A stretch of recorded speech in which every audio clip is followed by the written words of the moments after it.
Welcome back to the Witch's Way podcast. I'm Kat. And I'm Jayme. And tonight we are talking about something that I've never talked about with anybody because I'll tell you why later, but it's glamour magic. Glamour magic is something that is just, I don't know, there's a lot of feelings around that. It sounds superficial. Superficial, conceited. I put a lot of my own egoisms on this, and it's why I've probably never talked about it, because admitting it feels like I'm like, oh my God, I'm worried about my looks, but it's not that. So we're going to get into what it is about, though. Yeah. If you're struggling with like self-worth, body image, aging, and you're like, God, my wrinkly skin. I have wrinkly skin now. So this is something that a lot of women struggle with. We do. I don't know that many women that are like, shit, I'm the shit, I gotta go on. Or they don't care. They just feel like, we all are subject to society's opinions of us, I guess, and so I think we're a little bit self-conscious. We can be made to feel a little self-conscious and not worthy if we're not perfect. But this podcast will help you if you're struggling with any of those issues, like how you look and how your body's changing because you're getting older, and it'll help you reclaim your beauty as a source of spiritual power. So this is not about things to be ashamed of, and it's not about glamming up, it's not about like looking like Instagram people. We want to get away from that whole thing. This is really about you loving yourself. It does truly come back to self-love. So when witches talk about glamour magic, a lot of that is so that you can fall back in love with yourself. That's the underlying meaning of all of this, because we do get so much outward opinion and visions of other people that don't look like us. We're left wanting for ourselves. We're like, damn, why does nobody look like me? I must be ugly or too this or too that. We just compare ourselves, and it's so easy to do. And glamour magic can really help you curb that shit. That's really what it's about. So the first thing that I really want to start off with, because glamour magic, you have to look in the mirror, okay? You have to acknowledge yourself. A lot of what we do with glamour magic is in the mirror. And when I started doing glamour magic, that was one of the first things that I had to address, is when I look in the mirror, what do I say to myself? What is my automatic thoughts? What are the first things that come up? What happens for you when you're passing by a mirror? Are you going like, oh, hey girl, look at me? What? Honestly, it depends on the day. It depends on the time. That's fair. And sometimes I'm like... Not the cast and clutch pearls. And then other times I'm like, whatever, I don't give a shit anyway. Are you going out like that? I say to myself, and then I'm like, who cares? Put some sunglasses on. But I think it just depends on, what day it is, what mirror it is, what time it is, what mood I'm in, how I'm feeling. I think a lot of it is... some days I'm a lot more critical of myself than other days. For sure. Yeah. And that's our ebb and flow. I get that. Sometimes even when I get dressed up or made up or whatever, I'm going like, something's, still not feeling it. Yeah. I do think it's a feeling versus I think the way we present ourselves outwardly can make us feel a certain way, but I also think sometimes there's shit going on with us where nothing that we do can make us feel a certain way. It's all because it's really coming from the inside. Yeah, it's internal. It's internal. It's not about the exterior. No matter what you put on, no matter how much weight you lost, you think that that's going to be the answer. And I hope that everybody knows somebody, or you've been somebody who has been in your fat phase and then lost weight. And then when you get to that weight loss, you're going, I wanted to be this. I thought everything was just going to feel magically better. I thought I was going to love myself at this weight. And you don't, because the weight wasn't the problem. It was a symptom of the problem, but it's not the problem. Well, I can attest to that, because you and I both lost weight over the last year. Yeah. But I look at myself now and I'm like, oh my God, my ass is completely flat. Still not happy with ourselves. But my legs look skinny. But look, my tummy is bigger than my butt now. Oh my gosh. That's what I noticed yesterday. I was sideways in the mirror. I was like, oh my God. You lost your ass. Oh no. Yeah, there's no poke out in the back, but there's a poke out in the front. So we get to these places where we're judging ourselves with that, right? Well, yeah, because of course, because I've been around 66 years, so I grew up with the skinny, super skinny, like models and stuff. They were all like, the clothes, you see them in their cocaine clothes. chic? Yeah, heroin chic. Oh, heroin chic, that's what it is. Heroin chic, whatever. I know it's something like that. Yeah, heroin chic. But just, like, they make all the clothes for really small people, or like really tall and skinny waifs of people. And when that's not your body type, it can leave you feeling less than, I think. Like you're not as good as all those people who are 5'10" and 100 pounds. I think it's hard to love yourself when you don't feel like you fit into the world. That's just it. In whatever capacity, whether it's your skin tone, having acne. Like I got the acne at 30 years old, and I was like, what in the fuck is this? Like, I have to go through this again. So there's just these different times when you're like, how come I can't just be normal, air quotes, right? How come I just can't fit into these things? How come I can't just be like everybody else? And the everybody else that we're talking about is usually the idealistic, printed on a page person is the everybody else.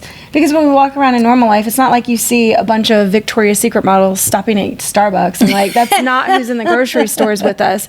But there's sort of this like print image thing that has been happening since we were young girls of what women should look like when they are in clothes or in an outfit or going out or whatever. And it fucking hurts our self-esteem. It hurts how we think about ourselves. What we see in the mirror starts to be unrecognizable. Like, oh, what's wrong with you? Like, you need all these products now. I mean, there's the gimmicks that go along with it where they play on those things for us. Yeah. None of that was what we were going to talk about. It's a whole thing. But I think, by the end of this episode, we're going to help you turn beauty and self-adornment into a magical act of self-love. Absolutely. And I think that's when you think about glamour, you think about not like being glamorous like Grace Kelly, or if you even know who that is. I know the name. I don't have an image for it, but like movie star glamorous. It's not that kind of glamour. It's the kind where it's internal. It's internal. It is. This is what Glamour Magic is really about. You are going to make shifts in the mirror that you're going to see over time, but truly what you're doing is you're influencing and changing the inside of you first, so that when you look in the mirror, you love yourself. That Glamour Magic is all about becoming okay with who you are, where you are. It doesn't mean you're not making improvements. You do. That's why we do the little spells. That's why we change routines. That's why we talk to ourselves with love. That's why we treat ourselves better. But truly, at the end of it, you want to change that automatic thought, like the neuroscience behind this, like the criticizing, changing your brain to stop saying, "Ugh." Yeah, to just put on sunglasses to turn and a off raincoat. that criticism. Inner critic, yeah. Yeah, absolutely. Exactly. I think sometimes when I'm passing by a mirror, I'm very aware of it now because I've done Glamour Magic kind of secretly. I've never talked to anybody about it. My mom and sister didn't know that I've done it. Like, it is something that I've really been like under cover with, because again, I didn't want to be judged by the witches as like, why are you trying to glam up? Like, what's going on? Why are you not feeling pretty? Then you have to expose all the deep dark secrets that you feel about yourself. And I was like, I'm not ready to tell anybody how I feel, and then I don't like the way I look. Like, I'm not ready for that, because I don't want to hear all the things of like, you're so pretty and you're this and you're that. And I'm like, but that's not how I feel. So it's not an acknowledgement of my feelings. It's more like, don't feel that way. Just stop thinking that. I'm like, if I could, I would have, but there's more going on there. So yeah. I will include that I do believe that with Glamour Magic, you end up doing a little bit of shadow work as well. And that's just uncovering your thinking behind stuff and like where these pains and thoughts and hurts come from. So it is about no more shrinking and no more shame for the body that your soul chose. Okay, we incarnated in these bodies. We chose this. What can we do with it? And you want to honor that choice that your soul has, because we don't get to directly communicate and be like, what the fuck, you made me 5 foot with a big ass. Like, I would have liked to be 5'10" and like long legs or something. Whatever it is, because that's just what you think you wanted. But your body serves a purpose, being that you chose it in this way.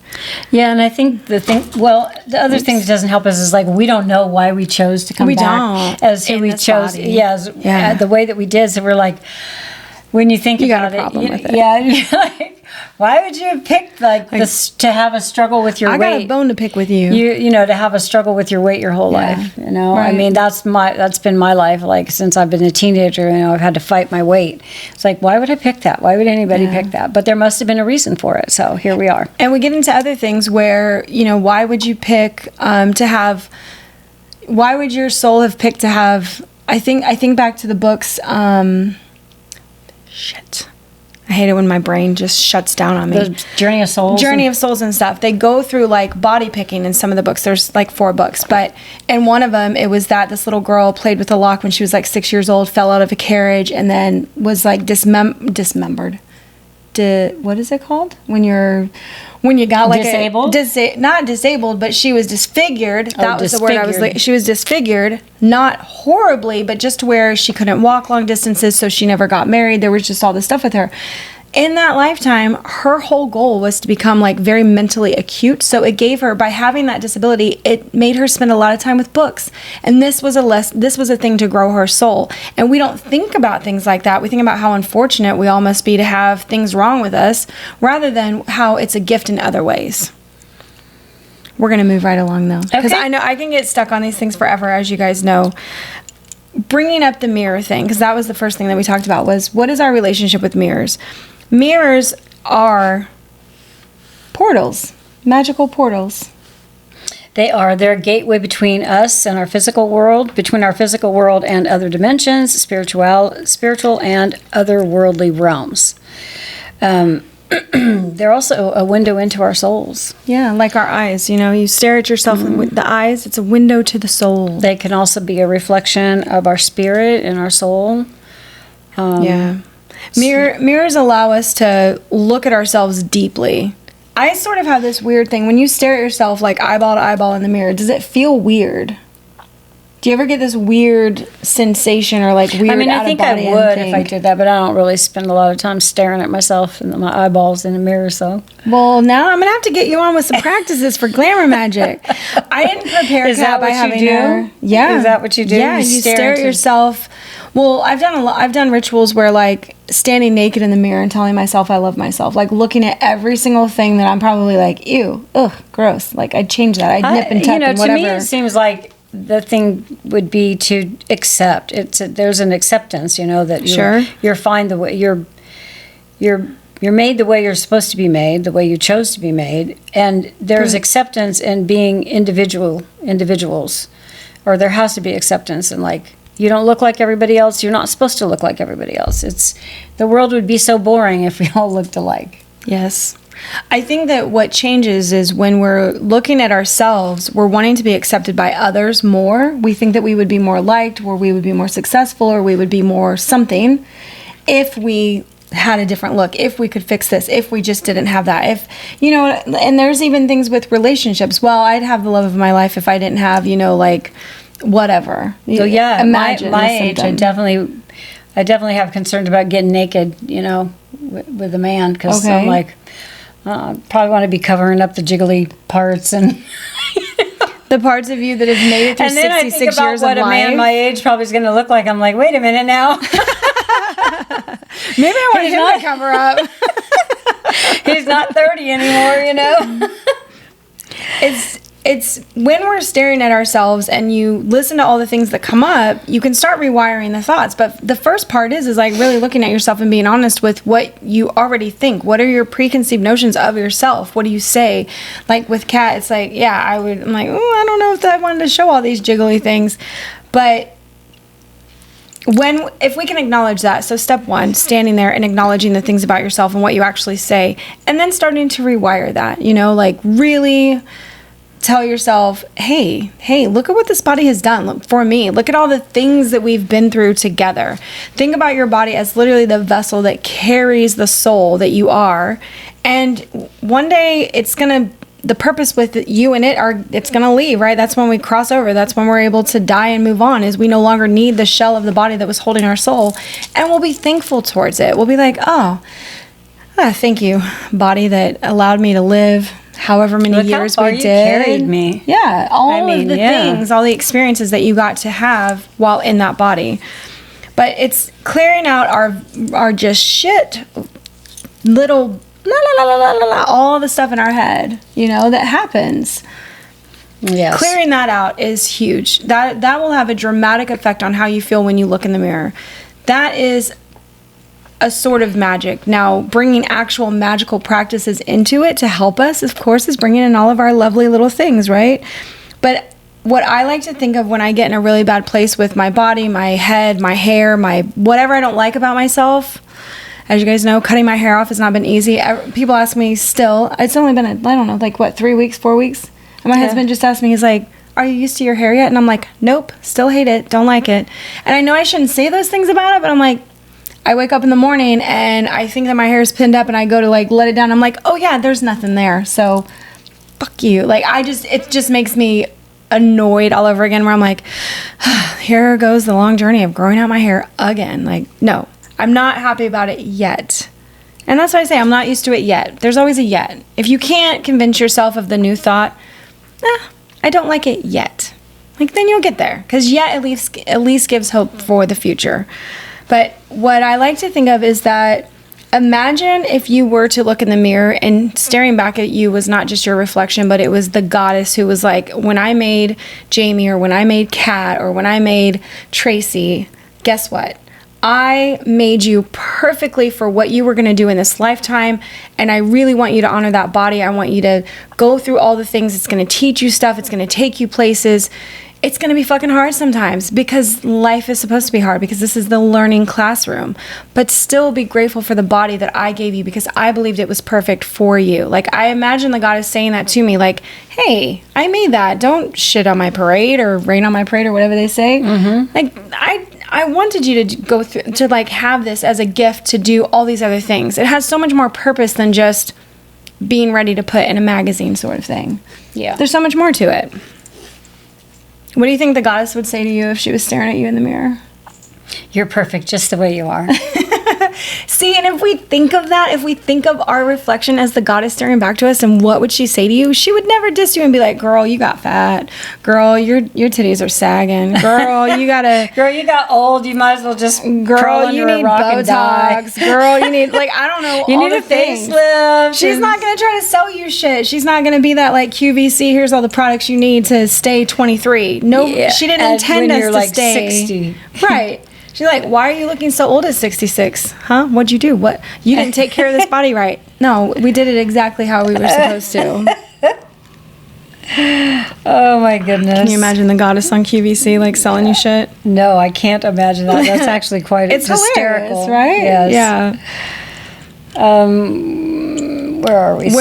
With Glamour Magick, like all spell work, there's always two parts.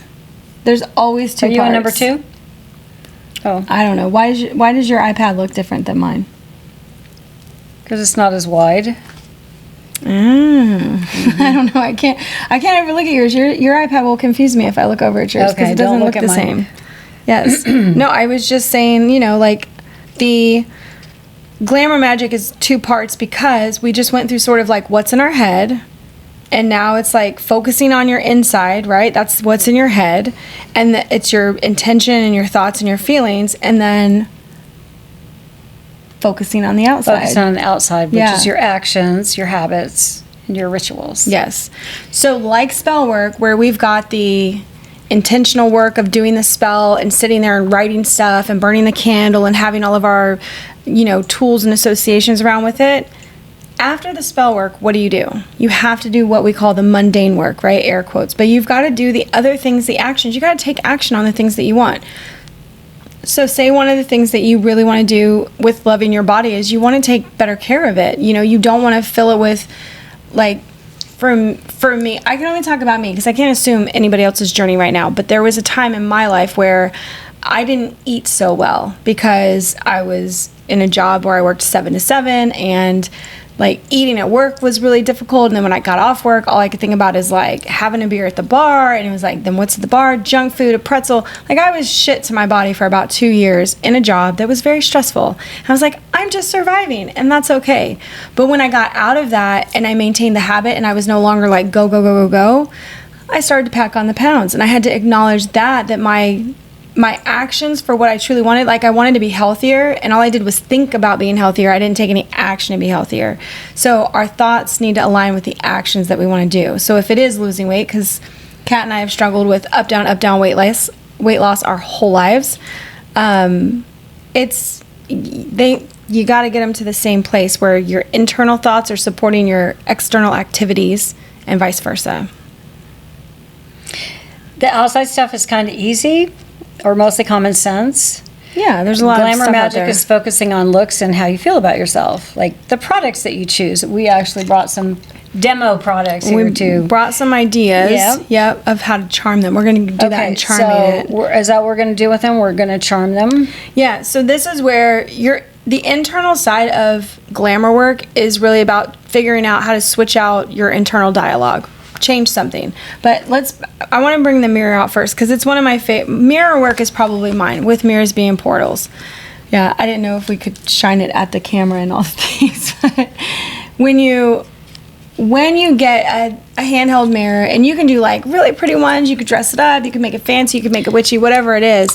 But what you're really doing, I'm holding the mirror in front of me, and then I'm repeating something to myself over and over again of whatever it is that I want to truly feel. But there's a connection that we make. Like you're rewiring your brain when you're able to look at yourself and say, all right, I'll admit something to you guys that is probably not visible in a lot of stuff, but in the last 3 years, I have a freckle. It's not a mole, but literally where like the witches in the old Halloween, like fucking scary crooked nosed witches. See my freckle? No, I can't see it. Good. You don't need to see it. Don't look at it. But that's okay. I grew a mole like right here right on your lip? On my right where the little point comes down. Yeah, one just like showed up. I know. Like a year ago. I was like, what the fuck? I thought it was a blackhead at first. And I was trying to squeeze and shit because it started small, and now it's a fucking mole. And I'm like, just really? a mole on your lip? Uh-huh. Yeah, just a mole on my lip. You don't see it? No, not right now. Oh, okay. I think I've seen. So say I have this freckle on my nose. I don't know. I'm trying to use real examples. I didn't think that all the way through, but the freckle on my nose worried me because with our skin, freckles for us can turn into actual moles where they become raised. And I was like, oh, hell no, I am not going to have a mole on the end of my nose. Like, that is not fucking happening ever. I want whatever doctor I'm removing. No, I don't care. Can't have it. I'm against this. And I have moles on my face that I am totally fine with. But one on the end of my nose right above my left nostril is not happening. So when the little freckle appeared, I started to freak out. I was like, what products do I buy? What do I need? I need a face bleach. Like, how do you take a freckle away? But it's a fucking freckle. It's not even doing anything. And so I was really self-conscious about it. I thought everyone was going to point it out. Because I don't see it. No, it's still there, but I've just been telling it to go the fuck away. Oh, okay. Because it's not, I can't even see it. You can't see it. Well, good. Look. Because it's shiny. It's right there. Oh, okay. You see my little freckle? It looks like dirt.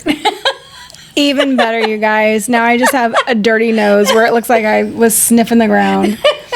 Well, it's just it's so light and faint. It doesn't even look like a freckle. It's there. And it wouldn't be on the tip of her nose. It would kind of be on the side, That's which what I'm saying. could be cute. Like that is not cute. It could be cute. It depends how it moles. No.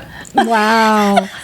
Listen, if you're gonna get freckles or something, can I just get it evenly painted? Don't just give me like a bunch of brown spots in one area. I have freckles, I get it, and I have a couple sunspots too, and I don't even mind them. I'm fine with that. We have fair skin from my mom, and I have freckles all over my shoulders, and we used to call them cute things like sun kisses. Yes, I like the sun kisses. Now we just say you look like a tortilla. But one on my nose was not gonna fly with me. I was like, I am against this 100%. So that is something that I started saying in the mirror to me is like, yeah, you're going to disappear. I don't need you there. Like, I'll take better care of my skin. I'll make sure freckles are caused from sun exposure. So it was like making sure now every time I go out in the sun, I am using sunblock that's a little stronger than 15, probably like a 30 or a 50. And I'm like, that's okay. I don't need my face to tan that much, but I need to be more aware. So I've got my internal action of telling it like, you're going to go away. Like, I'm willing you away. You're fucking going away. And then I'm doing the act of putting on sunblock more regularly, being more aware that, yes, as I get older, I should probably be using like a 50 or a 70 SPF. You should be wearing a hat too, like and covering. I wear a hat more, especially when you're gardening. Like that's probably the worst one. I have been like religiously wearing a wider brimmed hat for a while because I do not want sun on my face. I don't care if my face is tan. I don't need any more wrinkles. I don't need any more freckles. No. Well, you get to a place where you start to decide what you want, and it's what you want. It's not about what somebody else's perception is of it. It's about what you want. Like, I don't want a freckle on my nose. That's just something I don't want. It's like Sarah Jessica Parker removing her mole. She's just like, I don't want it. I see ladies here in Florida, in my age they're so tan. It looks unhealthy, number one, and leathery, and I'm just like, oh my God. And they probably think they look really good and are trying to get more tan because that's kind of like our perception, but I'm like, no, that's not going to be me. That's definitely you not. decide for yourself what you want. We live in Florida, and the sun is great, and I do like tan skin, but it's dangerous. But not on my face. Yeah. The sun is dangerous in too much exposure, right? So we have UVs. Like, this is stuff that we've learned through science that now we can apply within our magical practice to like protect ourselves. Yes, carry your tourmaline, but also wear fucking SPF. Like, there's like the common sense science stuff we know is true in the world, and then also the things that resonate with us that are witchier for our practices that we like. And that would be one for me. My practical thing is to wear more sunblock, and my magical thing is for me to will that damn freckle away because I don't want it to turn into a mole one day randomly. I can't have it. So that's a very weird example. Like I said, I didn't have that one quite ready yet. I don't think that's a weird example at all. I think it's a really good example. Thanks. Because it's you using the mirror and speaking to yourself in the mirror and telling yourself with the intention of like, you're going away. You're not welcome here. Go.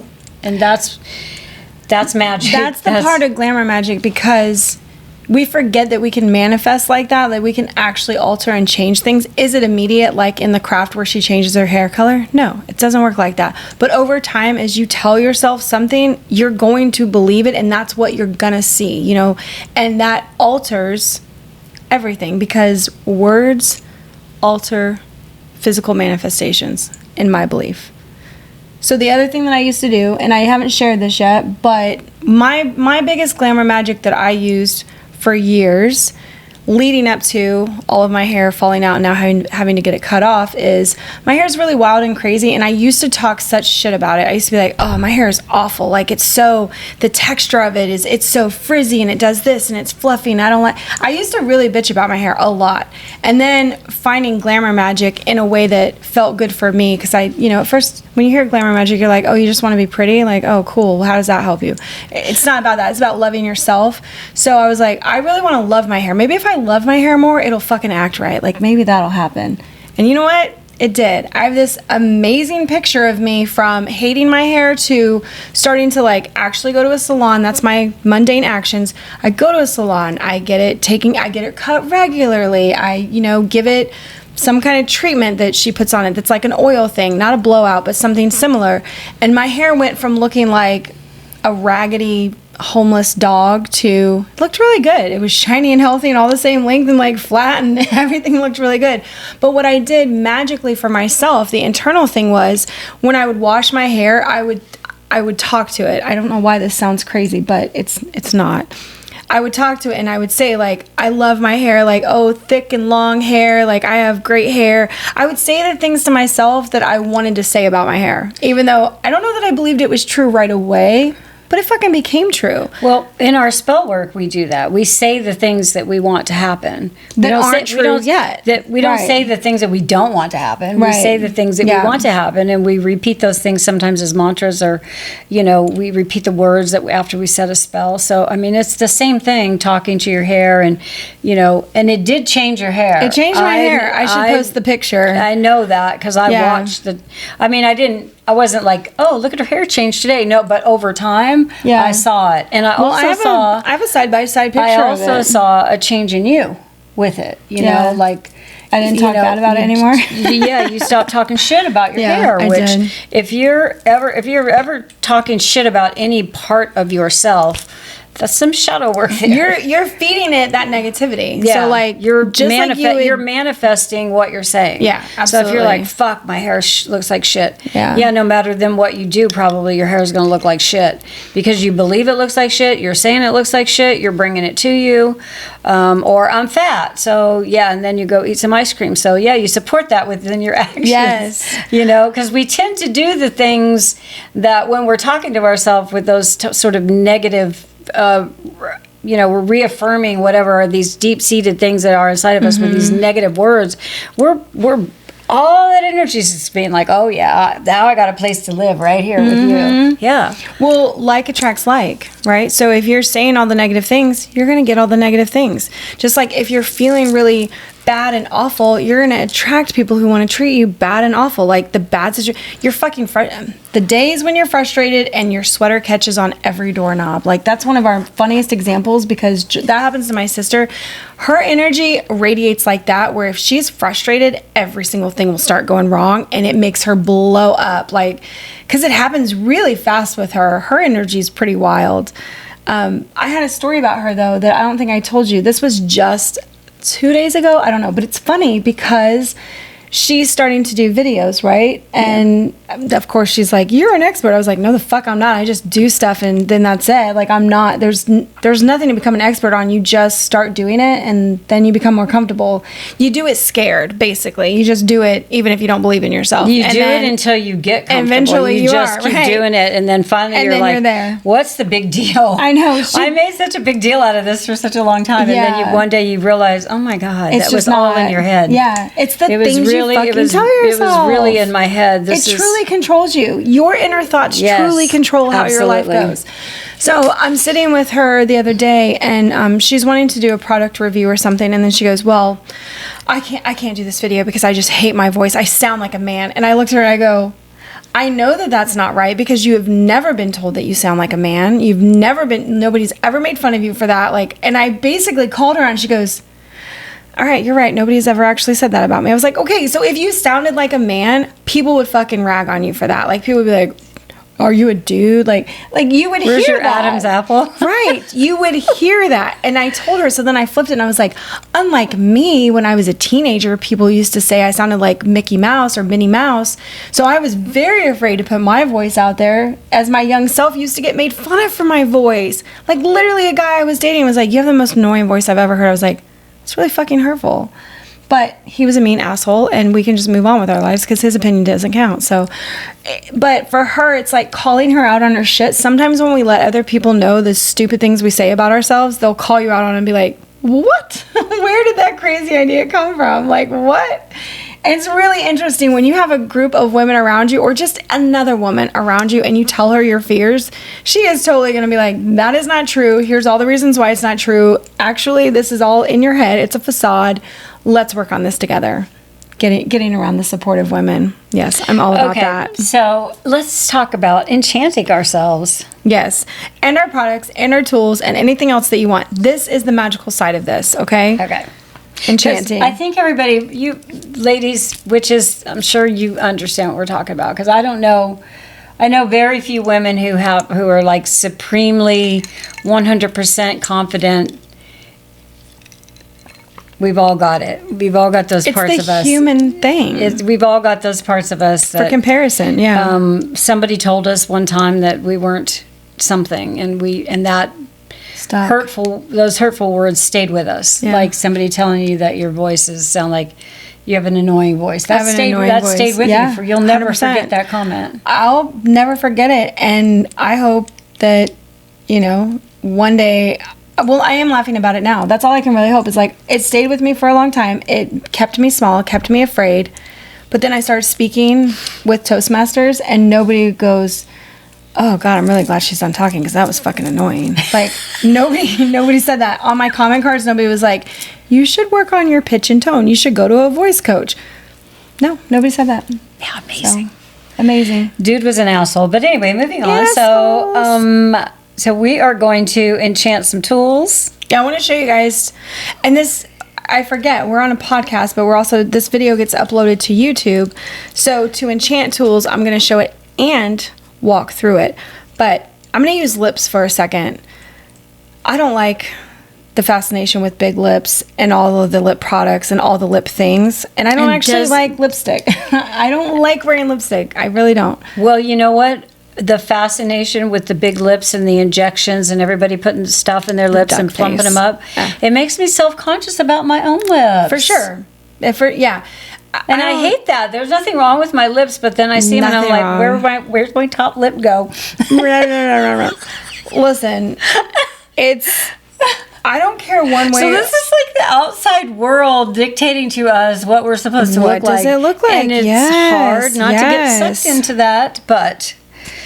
All right, so I have a lip product that is by NYX, and it's called Lingerie XXL. I don't know. My sister is the beauty queen, and she tells me what products to buy. I buy them. I try them. That's all I do. I listen to her. I don't listen to anybody else. And I look at all of her makeup and be like, take pictures of it so I can go get the same thing. She is our insider on that. She does have the goods on all the... She tries stuff out. She watches the reviews, all the things. She does. So I really hate lipstick, mostly because it smears, it gets everywhere, it's on your teeth. Like, there's just all these things. So when they came out with lipstick that all of a sudden was like 12-hour wear and it's a stain and you don't have it on you and you like put it on and you forget about it, great. That's a great product for me because I don't have to worry about it. I don't care about it. I'm not thinking about it. Like, where's my lipstick? It's coming off on a cup. It's doing these things. Lipstick has just never been for me. I'm about eye makeup. That was my craze. So with lips, my sister has these really beautiful, fuller lips than I do, right? I guess maybe I got your lips. I don't know where she got them from. Yeah. Nobody in my family has that. So it's something that has been different about her, which is great. There's no feelings about it. It's just like we each have our own separate things. Like, I have really big eyes and she has more, kind of slanty, almond eyes, slanty and hooded too. So we just have these different features, just to put that out there. But with lipstick, if I wanted bigger lips, this is what I would do, which I don't care about. Honestly, I don't care. If I wanted something for my face, what do you think it would be?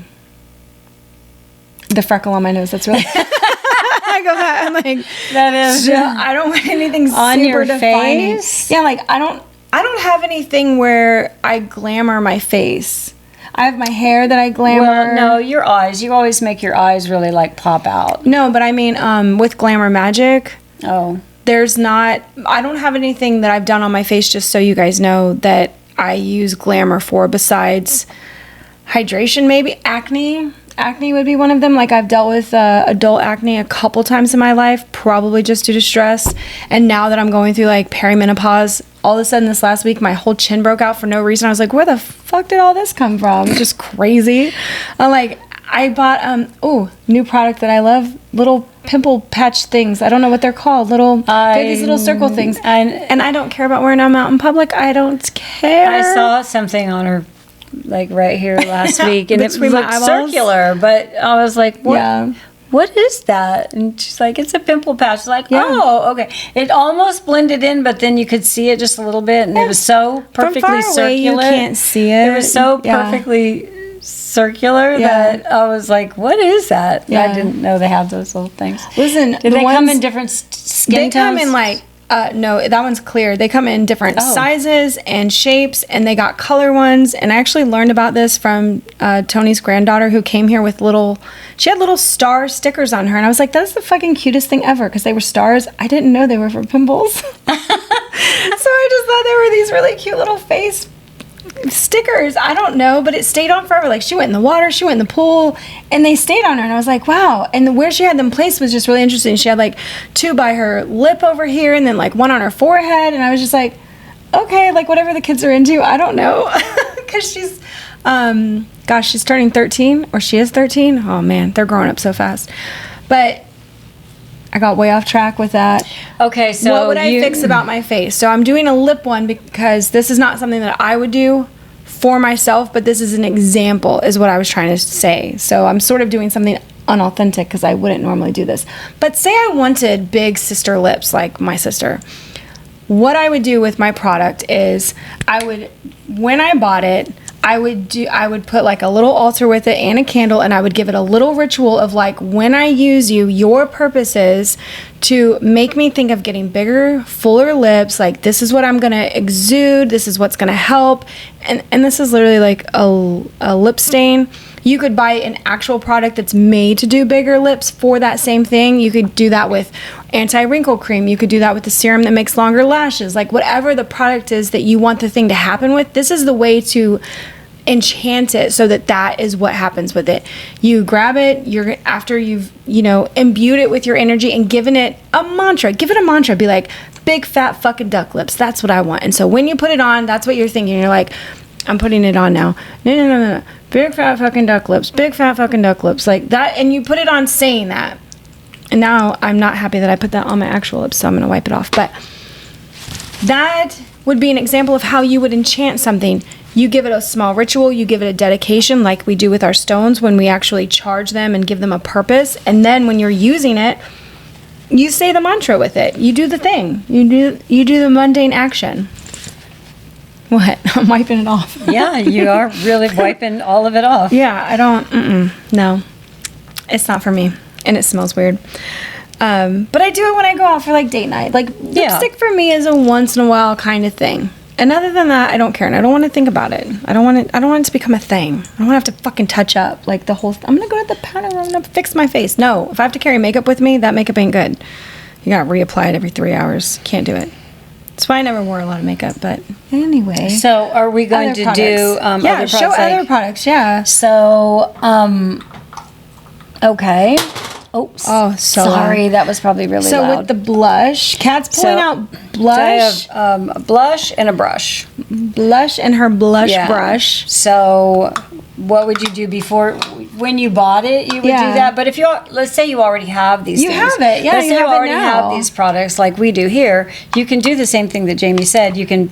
Listen, write runes on it. How about that? Ooh, yes. I love that. Write runes on it. This is big enough. This little blush thing. This is about 2 by 2. Yeah, the little circular. Write the words on there. Tape a little sticky on there of things you want to say. That's a great idea. And whatever blush. And the brush is even fat enough. The handle of the brush is fat enough. You could write something on that. You could use you could carve it. You could use nail polish. Sharpie, nail polish, anything. You could use nail polish to get a sigil or something on there, or even just on it. Even just one word that is like, this is the word that's going to be thing that I always say. Yeah, like what does blush make? Blush is representative of blood flow to the cheeks, making us fresh and healthy, right? Yeah, okay, so this is like a health thing. Almost like a vitality. But say you don't need the blush to make you look healthy. Say you want the blush that is like, I want to get noticed. I want all men who see me to think I'm gorgeous. Like, maybe your glamour is in attracting somebody. Maybe your glamour is in attracting attention. Maybe your glamour is in like taking the best photos of you ever. This is things that you can do to enchant your items that gives you that, like, when you put that on, you'll be like, girl, I got my fucking enchanted blush on today. About to happen for me. You're going to get noticed. You're going to get the contract. You're going to get the job. Whatever it is. But that's how you can enchant your makeup items that are about glamour. They're about feeling good about you presenting yourself to the world, you presenting yourself to yourself in the mirror and loving what you see and going like, damn, I look good. Yeah, so I think, of course, as witches, we love witchy words and things that, inspire. So find some words that go with it, like, I radiate like the moon, or I shine like the sun. Absolutely. Or I glow like the evening sky, or whatever it is, just something that you can add in there. It's like, yeah. With my eyes, it would be like, okay, if I was, I don't know. I can imagine a time in my life where I might have said this to myself. Like, with my eyes, I would enchant because Kat brought, this is also eyeshadow. So we have this like eyeshadow palette here. It's super pretty. It's all the blues and grays, and I love it. It's from ColourPop, called So Elemental. It's very pretty. There would be a time in my life where like I would put eyeshadow on and think I'm absolutely irresistible and I get everything I want when I go out in town. And that means like people buy me free drinks maybe, or like I get in with no cover charge to the club. Like I can see that in my 20s, Yeah. thinking that and doing that. Do I want that now? No. I'd probably put on eyeshadow and be like, I'm invisible to everybody, nobody fucks with me. I don't know. But like that could be what you want as well. It could be that for you. This eyeshadow is the creepy dude. Yeah. You know, shield. That's shield right. from the creepy dudes. Yes. But it can be something like when I use my eyeshadows for feelings, which I love because I have green and pink and brown and grays, I think. And so each one has a different feeling to me. So I've been wearing pink a lot for the last couple years because I needed more love in my life. I needed self-love. I needed love for me. I needed to just really feel more love, like, for my body. I've had a unfair relationship with my body for a long time, expecting things of it that I didn't allow it to just be and go through the things with the emotions and everything that I was going through. I was like, no, body, be perfect. Like, let the head be all fucked up. No, body, be perfect. Be perfect. Do the things. Stay in your running bod. Stay in your whatever. So I chose a lot of pinks in the last couple of years, and I've loved them. Actually, pink looks really good on blue eyes, I think. So when I used to do all through high school and a lot of, well, the Navy, I couldn't wear blue, I could wear brown, but it was like those colors that I wear, green, I wear green when I want to feel like rich and prosperous and like full of, I don't know, luxury. I'll put green on. And also to connect with the earth, like just feeling more earthy, that green witch kind of vibe. That's how I think of my products when I use them. Okay. Lastly, I just want to mention scents because I know I wrote it in here and I'm way off of like following scents any kind of thing. Scents are the absolute. You know, yeah. I had been out of perfume for a while and I really, really wanted it because I used to love, because I went to office every day, so I'd wear a little bit if I was going out somewhere. Not a lot because I really hated going in the office and smelling everybody. But I wanted to just lightly smell myself. Yeah. But I ran out and then I worked from home for such a long time and I'm like, I started looking at it at Ulta and it was like, fucking, what happened to perfume? Why is perfume $125 for a little bottle? I was like, that's crazy. So I found some online and I bought a few bottles online from like fragrance.net, which by the way, I think is a pretty good deal. And then I wasn't using them. I was like, why are you saving it? So I've started to put them on. You know, this one that I just really love. I was like, what are you saving it for? Yeah. Wear it. I love it. It smells so nice. Yep. And, you know, you're just going to leave it sit in a bottle. So how do you feel when you put on the scent? Or like when you're spraying yourself, what are your thoughts? Because I think that perfume is sort of that way. There's this element of like, even when you watch people put perfume on, they do like a thing where they kind of like, they close their eyes and they get like kind of sensual with it where they like spray it on. They're like, oh. It's like just gave them a fucking boost of something. Well, I'm like down here, so here and then here and here mostly. Oh, are you a dabber? Sometimes on my wrist. You dab it? No, it's a little spray, but I'm not like spraying like, like it's misting not, yourself with it? No, because it doesn't come out in a mist. Oh, okay. I don't know. I'm not a perfume person either. Yeah. I think the only perfume I used was from Victoria's Secret because other people bought it for me, and I don't know. I love it, and then I really like it when people notice it. It's like, ooh, you smell good. Yes. Thank you. Yep. I like to smell good. So smelling good is also a way of like you're adorning yourself.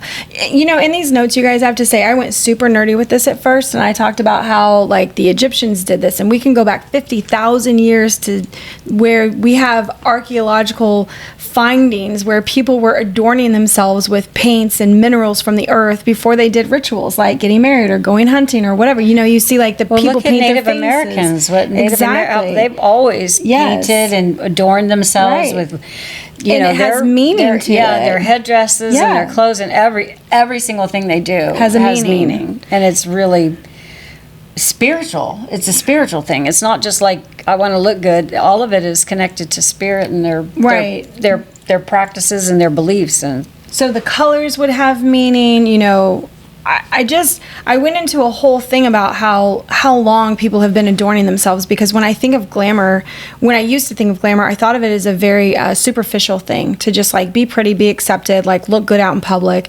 And I didn't realize until I got into glamour work that it was truly about like loving yourself and having purpose with your routine of how you treat yourself and care for you and when you buy your products and what you use, and just really paying attention to like tending to the body that you were given and as a soul. And I think that's really important because we can get down, and then just like not even want to shower or put lotion on or moisturize our face or any of that stuff. And that just makes me feel worse. Like sometimes I'll have a Saturday when I don't do anything, and that includes like showering.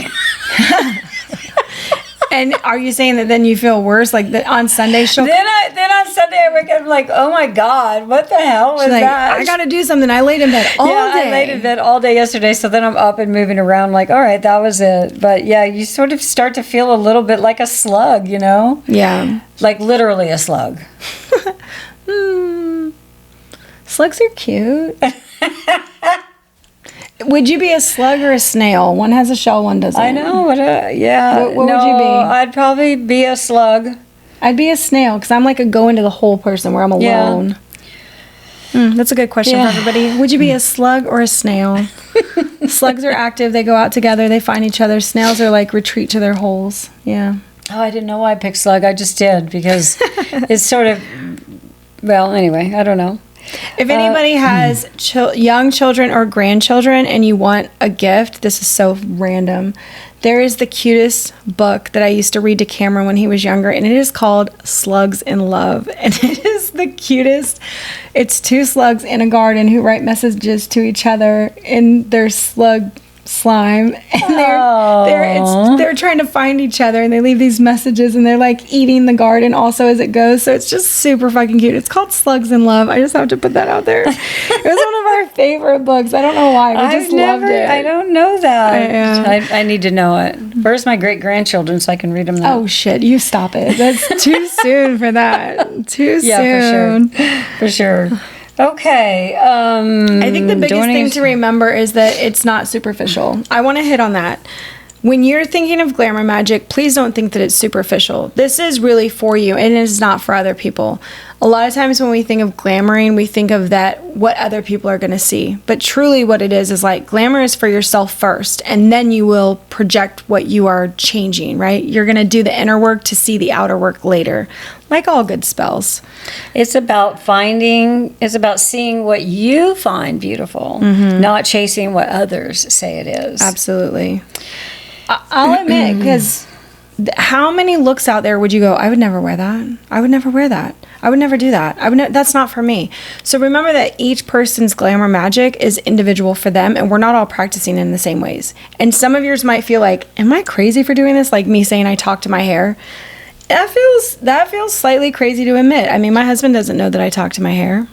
Now everybody else does, but it's something that's just for you, and people will pick up on it and notice it as you're doing the work. Promise you 1,000%. They'll be like, wow. Absolutely. You're something's changed. Oh, they will pick up on it as you do the work. Yeah. Because there'll be a shift energetically for you, physically, your vibration, just how you present yourself. Yes.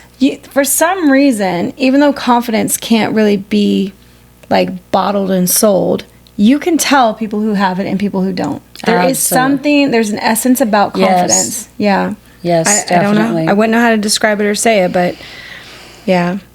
Seeing yourself through the goddess's eyes. Yeah. This is the part where I really want you guys to apply what we've talked about today, is how do we actually shift the way that we see ourselves? And I have found that the easiest way is to start with love. And that's why this usually involves shadow work, because it's not like you can just immediately love yourself. That's really hard for a lot of us. We've been through a lot of stuff. We've had a lot of people... We're carrying a lot of other people's opinions and weights and things that have happened to us. And we're all healing and processing through traumas, different traumas from our lives, Yeah. Almost always. I think we're almost always in the processing and healing phase. If you were to ask me what's normal in life, that's what I would say. The hard shit is normal. Yeah. Like, that is the actual normal thing. Getting Cameron to this place where he's like, why is life so hard for me? I was like, actually, baby, life is hard for everybody. We think that it's easy. And then when life gets hard, you're like, why is it so fucked up? It's like, no, actually, that is the thing. And that's what we're here to work through. So we're all in these different places where we need to have love and compassion for our physical selves. Yeah. Especially being witches, like, we acknowledge our spiritual selves a lot, and I think it's much harder for us to acknowledge and love our physical selves because we want to be the image of something else usually. One of the ways we can do this is by seeing ourselves through the goddess's eyes. Really take this in and think about if the goddess appeared to you right now, or while you were like shaming yourself or saying shit to yourself. While you were looking in the mirror, what if it wasn't you, but the goddess looking back at you? Absolutely. That's what I imagine. Yeah. What if, I almost see it like, I wish somebody would do a movie like this so that I wish I could make fucking movies, because I would make all these scenes so that people could, because if you're not good at visualizing, like I can visualize it so well, I could see it in a movie scene. But imagine that you are staring at yourself in the mirror, and it is your reflection, but your reflection starts talking to you, and you realize that that is the goddess, because mirrors are portals. The goddess is actually trying to tell you, hey, I love you for everything that you are. Every part of you is perfect. Why are you so mad at yourself? Why do you hate all these things about yourself? These are all opportunities to grow if you want to change them, or opportunities to accept yourself where you are if you don't want to change them. That's what I imagine the goddess saying to me. She's like, you're perfect either way. If you want to change them, great. I'll be there with you. I'll help you. Continue to come back and talk to me. If you don't want to change anything about yourself, let's learn to accept it and love yourself just as you are through everything that you've been through. That's what I imagine her saying to me. That felt really deep and personal. I pictured myself in the mirror talking to her. It's exactly what it would sound like. That's how I envision it. Yeah. I was actually thinking that, when you're looking in the mirror and you see your own eyes, and then you're just kind of looking like this, it is this portal, right? I was imagining that portal was leading to like your higher self. So when you are your elevated self, you're not critical. You're accepting of your life and your body and your limitations and all of the things about you. You're accepting of that. And I think that's that's where this path takes us, is to this place where we become more accepting of everything, more accepting of myself, and also more aware of myself, so that I can change some of the things that I don't like. If there's things that I'm doing that I'm like, yeah, I don't really like the way that I act when I drink. I've not been drinking for a while now, and now when I look back, I'm like, I don't want to drink anymore, because I don't really like the person that I turn into after so many drinks. So it's like you become aware of the thing, and then you accept that that's a reality for you, and then you can move on. So I don't know, through the eyes things, I just sort of imagined that it was not just the goddess, but you were actually, this is your highest self, when you're like really truly accepting, really truly loving yourself. That's I believe that's the path. That's where we're trying to get to as spiritual beings on this journey that we're on. I feel like that's probably more in line with what witchcraft would be, is to more talk to your higher self rather than just imagining the goddess coming through for you. But whichever one works, with mirrors being a portal, you can imagine anybody you want on the other side. I know that when I was writing this, I honestly thought about, like, would you ever call your dog or cat or your familiar or whatever animals you love, would you ever be like, God, you're fat and stupid. Like, can you change our, like, we would never say that to something we love. I imagine, talking to my kid, he's all of our children, and maybe family members in general, best friends, we hear them talk bad about themselves, and we're like, oh man, I wish you didn't think that of yourself. Like, you're so much more than that. There's so many things that are awesome about you. Like, who fucking cares that you're a size 16? It doesn't matter. Like, that has nothing to do with what a wonderful person you are, like, and how good you are to the world and how much I love you. Like, I don't love you because you are 16 or if you're a size 2. Like, that doesn't even have anything to do with it. And yet we feel like we're unworthy of loving ourselves if we don't fit into an image in our own head. Like, we judge ourselves so harshly with that. So I imagine saying that to my kid, like, Cameron, you got fat. I'm going to need you to lose some weight before we hang out anymore. Like, I'm going to need you to fix some stuff or something like that. It's like, what? Can you even imagine saying that to somebody else? The way that we talk to ourselves, could you imagine saying that to anything else that you love in your life? Which brings up our next point, which is about surrounding yourself with women, with the right type of women or friends, or even not women, but who people in your life. Yeah, the people in your life.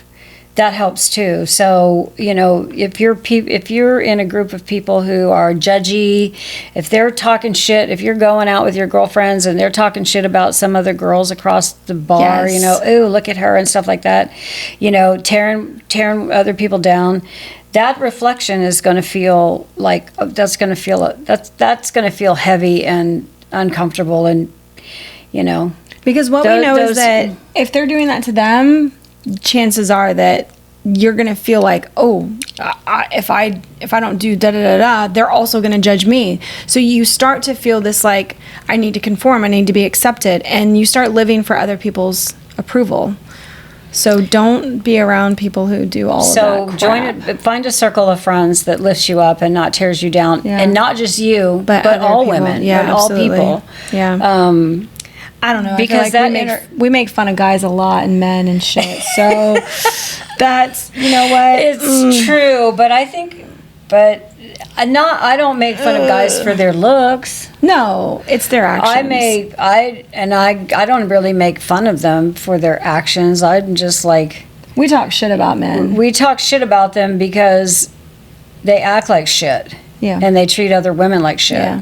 It's not uncalled for. It's not like we do this not knowing them. It's not catty stuff. It's not like, look at his fat gut. Look at his whatever, his hair is ugly. No, it's not like that. It's like he's an asshole and he treats her badly. Yeah. And like, look he's what a disgusting person. Dog he is. Yeah. Exactly. So different. I had to call this out for a second because I was like, wait, we do talk shit on men. I need to clarify this really quick. But they deserve it. Only the ones who deserve it due to their actions. Only the ones who deserve it. Not all of them. Not all men are bad. No. God knows. You have a wonderful husband. I'm married to an amazing guy. I know. Yeah, my stepdad was a wonderful man. There are good men out there, and we want more of them. And Jolene and I hope that we're raising 3 good men to put out there in the world since we didn't have any girls. Yeah. Okay, so let's talk about some prompts, some shadow work prompts. Yeah. One of the things you can do is list all the things that you would fix about your face, your hair, or your body. Mm-hmm. Okay, now list them all out. Yeah, list it. What would you change? What would you change? I want to hear a couple from you. What would you change right now?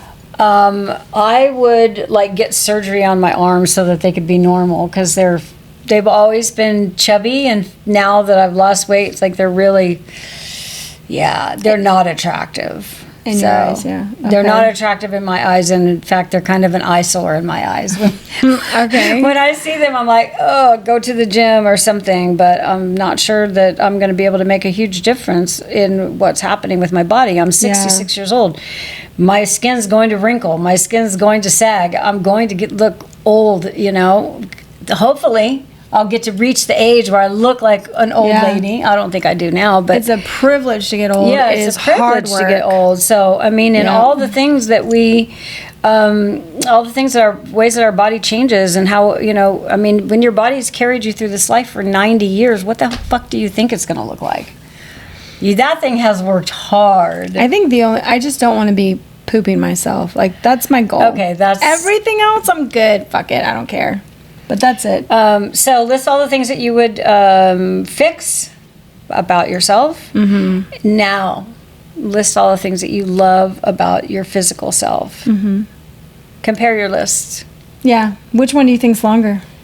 It's so much easier to be hard on ourselves. So I know the one that sucks that you have to say that though. Like it's so much easier to be hard on ourselves. It's so much easier for us to pick ourselves apart. I mean, I just think we've been almost programmed to do that. Since we were. That fucking sucks. Yeah, you're not wrong. It just sucks that that's where we're at. I mean, I just think that it's easier for us as human beings to always see the bad. Unfortunately. It's comparison. For me, like when I was writing this, one of the things I definitely thought about is how it's come up recently that, number one, we're not meant to see and know about this many people in the fucking world. Like, think about how we were here. And I know that's evolution, and I hope this is doing us all good to be able to come together in massive groups and share these ideas and grow in a society, hopefully, and get better. But I think about the women, the pagan women that I really connect with, which is probably 5,000 years ago, before Christianity, before we really did a lot of traveling across worlds and countries and all of that. You were in your village and you were born and you had your mom and grandma and aunts and you had this village life where the people that you saw, you never really saw your reflection that much. Even if you went to a water, a well, a lake, whatever. Even if you went to water to see your reflection, you just didn't really have a good idea of what you look like. And so there was never this comparison thing of me against her and what she looks like and what I look like. And I'm not pretty like my mom, or who fucking knows? But I just feel like they didn't have that back then. It wasn't about their physical looks. There's a lot of other things they didn't have, but I imagine how much that would just relieve the weight of being who you are if you weren't also worried about they your had looks. so many other things to worry about than what they look like, you know. They're like, that's they had so many other things to be small concerned potatoes. with, you know, like what you look like. We weren't picking ourselves apart back then, way probably. down on that. Yeah, we weren't. know? And our mothers weren't doing that to us, because a lot of this stuff for women started with your mother, you know, depending on how your mother was. Because they wanted you to be accepted and fit in and get married and be like or whatever. some mothers were like the really glamorous type of mother, and then they expected their daughters to be like that. And then when their daughters wanted to be tomboys, that was a clash right there. Did you ever feel weird about me being a tomboy when I was growing up? No. I loved being a tomboy. No. I still am, kind of. No, I didn't, because it made you happy. You know, whatever you were being, whatever you were doing, I could tell that it brought you joy. It did. You loved being in the dirt and checking out the animals and exploring things and knowing sciencey stuff. I mean, that was always who you were. I know. So I was like, that's her joy. And my sister was the complete opposite. Like, she was wearing click-clack shoes at 4 and making her own outfits and doing her hair. She was doing her hair when she was like 3. Yeah, she said she used a curling iron for the first time at 5, and I was like, holy fuck, I don't think I used a curling iron until I was 12 or 13. But we were just talking about that today, because I was telling her how we're doing a Glamour episode, and she was just like, well, what does that mean, you know? And I was relating how different we both been, and I never thought about how you must have experienced 2 different daughters. Like, your first daughter was like, I'm not going to become a girl, and I'm not going to have boobs, and I'm not wearing a bra, and I'm then like... Well, the thing about my daughters were 5 years apart. So that if they had been like really close in age, it would have been I would have noticed it a lot more. But since you guys were so far apart in age, I mean, when you were 10, she was 5. Yeah. 5 is still a little kid. But think about how she dressed and looked when she was 5 and what she wanted to do and be versus I always me at 10. I always thought she was dressing up, just playing dress up. I didn't know it was going to turn into like a whole life for her. That's her whole life. Well, that sounds weird to say, it's her whole life. But I'm not surprised, because when I think about you, always, you know, with the animals or the critters or the dirt or the flowers or the whatever, you know, all the nature still stuff. The same. Yeah, when all this from the time you were really little. So I mean, it should come as no surprise that, you know, she was dressing up when she was 2 or 3 years old, and now she's dressing up when she's 39 years old. Yeah, you know? just wow. And has been doing it for years and loves it. And she's the one she's the one who always looks the most put together. I feel like whenever we go, because she. Put together in the right styles, has the new thing, finds the cool outfits, knows the new makeup and hair, everything is on point. Yeah, from head to toe. If I could be envious of her, I would be envious of her. Yes, but instead I just go and absorb all of that and like, come on, make me pretty. That's her job now. Since she chose to be that way, or that's her. So what do you do? Okay, you said here, compare the list. I'm betting the change list is longer. Yeah. Yeah. What would you like to change? So, because I was saying, compare like everything that you would fix, and that list gets really long, right? And then everything that you love about yourself. And I think it's much harder for people to write out things that they love about themselves. Like, try to name 5 things that you love about yourself. Let's see. I think I have cute toes and ears, and of course I have good hair, and I like my smile. It's physical stuff. Sure. We're talking. The things that, like, your outward appearance. My outward appearance. My eyes. So I have cute. I have a thing about ears. I do. This is new. This is brand new information. Because if a guy has ugly ears, I can't. What the fuck is an ugly ear? I like big. Now you're gonna have to show me ears, because I haven't noticed this. I like small, pretty ears, like perfectly shaped ears, right? And men's hands are a real turn on. Hands are a thing for me. Men's hands are a real turn on. But anyway, I have a thing for ears. We're talking about. So my own ears, like, they better not be getting them big lobes when I get older. They do. You have big lobes now. I do not. I don't wear the big. Oh my God, they are big. Have your earrings are going to create bigger lobes. But I mean, that was like 5 things physically that I listed. Now, how many of those things have people complimented you on? Never Hair, my ears, eyes, toes definitely. Toes, ears, no eyes, toes, eyes, smile, hair. Not. Yeah, Nobody's complimented you on your hair? Your daughters compliment. We talk about your hair all the time, that it's nice hair. I guess compared my daughters to ours. do, yeah. Okay, so what are 5 things you don't like about yourself? You said your arms already. We talked about that. Like my arms. It's hard to admit. I know because I know you're thinking of stuff, but you don't want to say it. I mean, like I said when I started here, my ass is flat now. Like I have more in the front than I do in the back. So I'm like, sometimes I look at the shape of my body and I'm like, oh God, it's like Homer. It's like Homer Simpson or something. Oh shit. First off, it's not really. No, it's not Homer Simpson. But when I look at it, I'm like, that's a Homer Simpson body. Okay. All right. So are those things that you've had compliments on? My body? The negative things.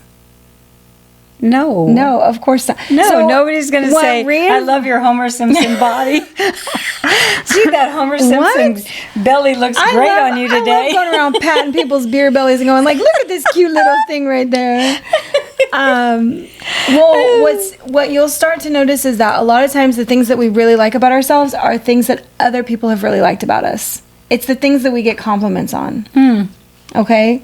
So I have one that is like an opposite, and this is where I struggle with my own looks because people have always commented on, number one, I have large breasts, and I fucking hate it because I don't like the attention that they get. And then I have big old eyes, and people are always like, they just feel like they have to say things. And I'm like, I don't like that they get attention. I'm a non-attention person, so anything about me that gets too much attention, I'm uncomfortable with. You're trying to minimize it. Yeah. So where I should say my eyes are, something that I really like about myself. The only reason I like my eyes is because I know the story that Daddy told you that when you guys have kids, he wanted you to make sure that you guys had a kid with your eyes. I don't know if I said that quite right. And I do. I have your eyes. He wanted me to have us to have a baby with blue eyes like mine. Yes, he did say that. And I do. I have a brighter blue eye like my mother.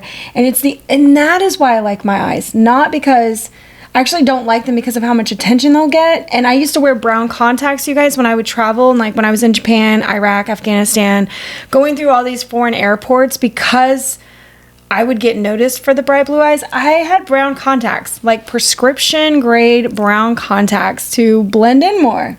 And it was incredible that I did not get noticed, as if I had taken them out and had the blue eyes, it would have been a thing. Because when I was in Korea, we got a lot of attention for having that lighter hair and the blue eyes, and like you're bombarded by people sometimes because you look so different than them.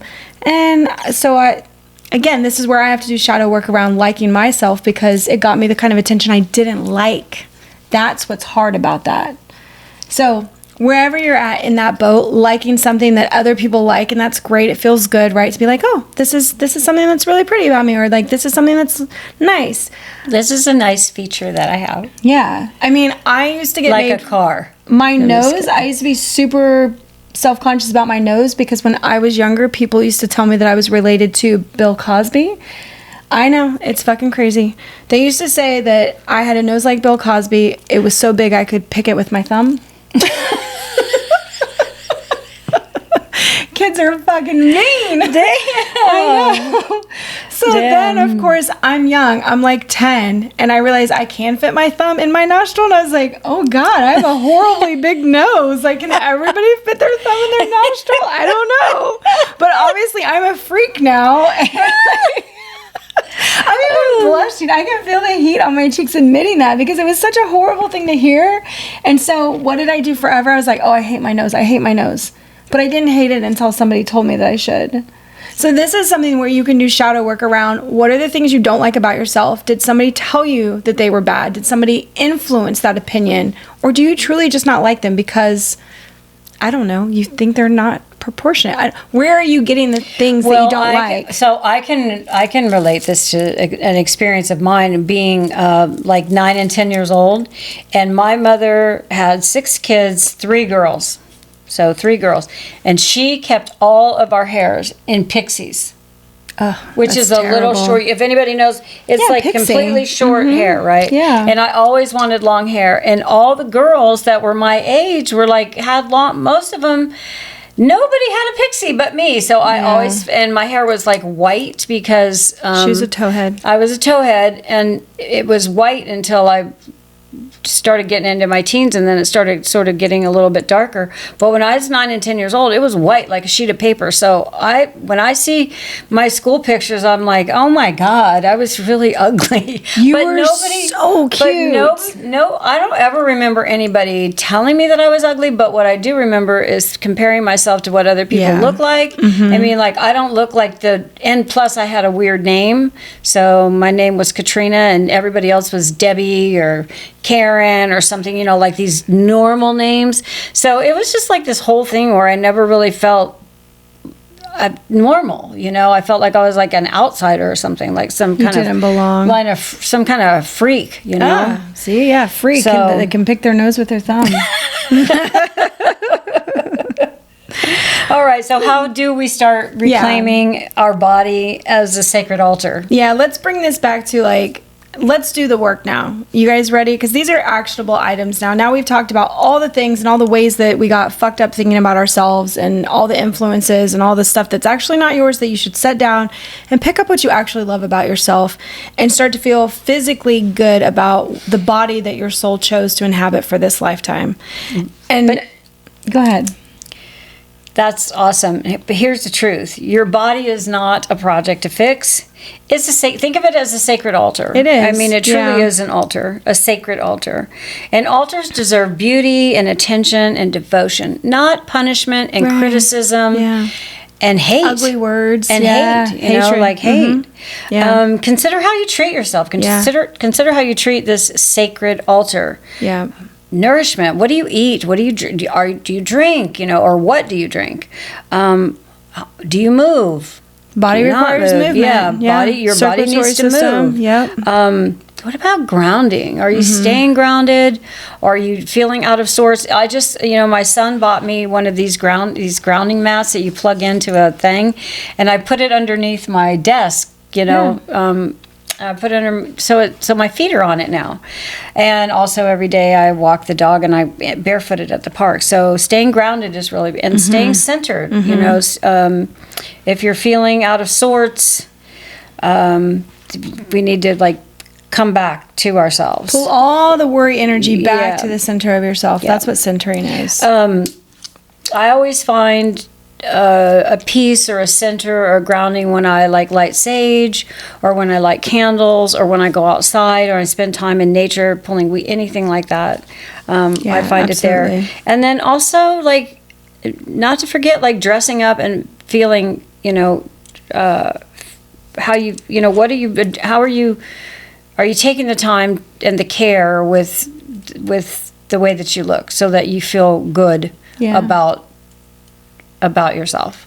I want you to imagine those little paper cutout dolls that, from a long time ago. I don't even know if they do them anymore, but you used to be able to cut out your little paper outfits, and then you would dress your doll in different ways and you would give her different styles. Think about your body exactly like you would adorn an altar, the things that you would lay on an altar for it, the way that you would try to make it beautiful in your own eyes, all the things you would add, flowers and accessories and candles and smells and perfume, all jewelry. the things. Your body can handle the same things. I mean, the stuff that we talked about tonight, like the little items that we brought in, but I have crystals on. You leave crystals on your altar, so I have jewelry that's my crystals. This is one way that I adorn myself. I have cute little cat clips now because my hair looks good pulled back now that it's short, and I like the cat clip look. That's the only part of the short hair that I do like. When I pull it back, I'm like, damn, that's cute. I like that. Look at this. I know, it is very posh, cute. Right? And my Yeah. husband likes my hair pulled back. I think he likes my ears. I don't know. I'm gonna have to ask cute him ears. now. I have cute ears. I didn't know that. But putting essential oils on. See, I love that. I love hearing parts of me being like my dad. Putting on essential oils or perfumes or smell goods. I mean, that's something you would put on your altar. You would make it smell good. You would have things there that were scented with something that really made you happy. Or when you smell it, you're like, oh, I really like that, Yeah, it smells like joy. The colors. I mean, we change out the colors of our altars sometimes with the seasons, or you dress it up for certain things. The colors that you put on your body. I particularly like black. Black is a color for me, and I like wearing black a lot. So I have other colors that I'm getting into to find more confidence in, but your altar would be the same way. You would pick colors that go on your altar. Flowers, real or fake, put them on your body. Shit, do it up, do it girly. I think I talked about this in another episode, but there's this thing called dopamine dressing.